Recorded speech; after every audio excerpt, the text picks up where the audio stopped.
இதுதான் கரூரில் 41 பேர் உயிரிழந்த சம்பவத்தில் சிபிஐ விசாரணையா எஸ்ஐடி விசாரணையா என்று இன்று காலையிலிருந்து சுமார் 5 மணி நேரம் இந்த விசாரணையில் இருதரப்பு வாதங்களும் கேட்கப்பட்டன. இதையடுத்து விரிவான பதில் மனுவை தாக்கல் செய்யுமாறு தமிழக அரசுக்கு உத்தரவிட்டு தீர்ப்பை ஒத்திவைத்து உச்சநீதிமன்றம் உத்தரவிட்டிருக்கிறது.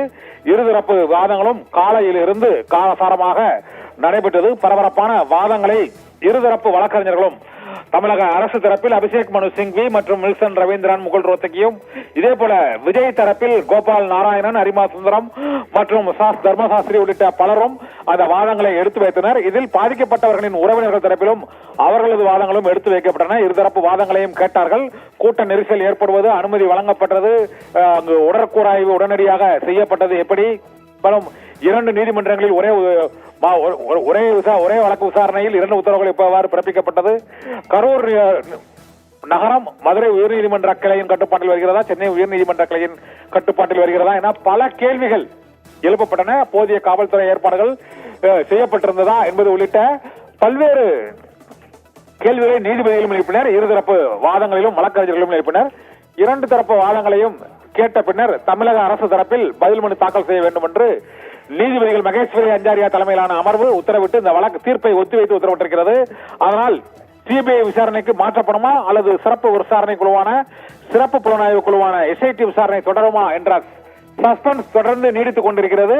தமிழக அரசு பதில் மனு தாக்கல் செய்யப்பட்ட பிறகு பிரமாண பத்திரங்களை முழுமையாக ஆய்வு செய்த பிறகே உத்தரவை பிறப்பிக்க முடியும் என்று உச்சநீதிமன்றம் உத்தரவிட்டிருக்கிறது. இதனால் தாவேகா தலைவரும் நடிகருமான விஜய் இந்த உச்சநீதிமன்ற உத்தரவுக்கு பின்னர் அவர் வெளியே வருவார், கரூருக்கு செல்வார், பாதிக்கப்பட்ட மக்களை மண்டபத்தில் சந்தித்து உதவித்தொகையை வழங்குவார் என்றெல்லாம் பல்வேறு செய்திகள் வந்த நிலையில் அனைத்தும் நடைபெறுமா நடைபெறாதா என்ற கேள்வி இப்போது மீண்டும் எழுந்திருக்கிறது. உச்சநீதிமன்றம் எந்த உத்தரவும் பிறப்பிக்காமல் தீர்ப்பை ஒத்திவைத்திருக்கிறது.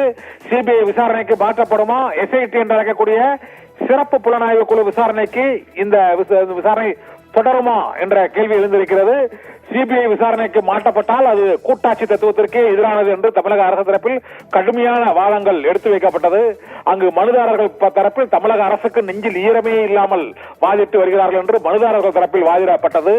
அங்கு மனுதாரர்களின் அந்த வேதனையும் வலியும் நாங்கள் அறிந்து புரிந்து வைத்திருக்கிறோம்.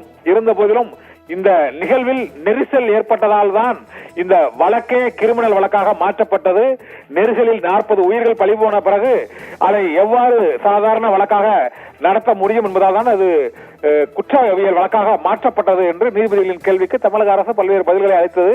இருந்த போதிலும் அனைத்து பதில்களையும் நீங்கள் பதில் மனுவாக தாக்கல் செய்ய வேண்டும் என்று தமிழக அரசுக்கு விரிவான உத்தரவை பிறப்பித்து இந்த வழக்கு விசாரணையை ஒத்திவைத்திருக்கிறது. இதனால் நீதிமன்றம் தீர்ப்பை ஒத்திவைத்திருப்பதால் நாளையோ நாளை மறுதினமோ தமிழக அரசு அந்த பதில் மனு தாக்கல் செய்யப்பட்ட பிறகு அந்த தீர்ப்பு வழங்கப்படும் என எதிர்பார்க்கப்படுகிறது. அதுவரை தாவேகாவின் செயல்பாடுகள் நீதிமன்ற உத்தரவை எதிர்நோக்கி காத்திருக்கின்றார்கள். நீதிமன்ற உத்தரவு பெறப்பட்ட பிறகு தமிழக வெற்றி கழகத்தின் அடுத்த கட்ட அரசியல் நடவடிக்கைகள் தொடரும் என எதிர்பார்க்கப்படுகிறது.